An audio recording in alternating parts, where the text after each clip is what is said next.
Well, I made a trip up north and visited my dad, spent a whole week up there, and got a lot done for him. He's doing okay. He's got to regain some of his blood before he can have his chemo. He was supposed to have it last week, and he didn't have enough blood in his body, so they delayed it, and hopefully this next week. Yeah, he's pretty wiped out. You know, all those prayers are appreciated. He still needs them, definitely, but you know, he's hanging in there, and I might be going up every week or two or three for a week or so, or at least some long weekends. I don't know, but anyway, I haven't had either one of the cars out. This is the Dream Cruise week. Of course, the Dream Cruise is canceled, but I think I might take this out for a little ride maybe this evening on Woodward. If I do, I'll video it. I'm going to take the Galaxie out for a lap on Woodward. I got the other GoPro mounted right there, and I filled the car up with gas. It is warm because I went to the gas station and we got a full tank of gas, so we'll go do some cruising. Yeah, so I put 22 miles on it already today, and I think the spring that closes, I stepped on it once, and then the secondaries just stayed cracked open to where it ran a little fast at idle and rough. But I don't know if it's I'll look at that another day. I think the spring might be weak or something that closes the secondaries in that diaphragm thing, but it runs good, so we'll go for a little lap.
not bad for being parked for 44 years. This is the first time it's really been out on the open road. I mean, 44 years, I mean, I've driven it around the block, yeah, but really get it out and drive it and rack up some miles on the odometer. The gauge is, fuel is coming off full now.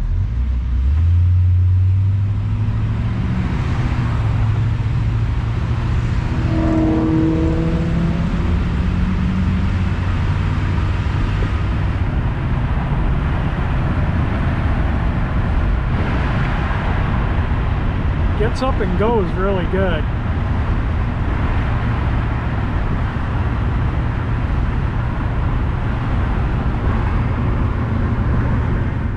It's not quite dark yet, but it looks like the headlights need a little aiming. It looks like the left one needs to be turned to the left, and both of them need to be tilted up just a smidge. But we'll do that some other time. We'll get them all adjusted up. Yeah, I don't think that's going to show up, but it says 77,011 and almost 6/10. So I think, I don't remember, but I think it had 76,920 something, or I don't remember. But yeah, it really is running sweet now that it's been run on the road. I mean, what a difference that made. I gotta get the seatbelt off here. It still looks pretty good under the hood after running it a bit. The paint's still on the motor, none of it burned off, and not even around the ports, exhaust ports. That's all even still intact, the paint. But that was a super nice ride. First, like I say, the first real cruise the car's done in 44 years. So yeah, I'm really happy with it. But anyway, if you like the video, definitely hit the like button. If you like my channel, subscribe, and we'll get this thing finished up. If you want to see it all finished up, subscribe to my channel, and we'll get a top on it. I'm starting to think I'm going to do the top myself, just buy all the tools and everything and do it, and order the top, but I'm hoping in the next, maybe even tomorrow, I'm going to start working on this trim. I just had other things to do today. I had to change the oil, and I had to do some things on the Escape, and wash the truck and unpack and do laundry from being up north. So here we are. And again, if you like the video, hit the like button. Definitely subscribe by hitting that 348 engine icon that the Bel Air has, and thank you for watching.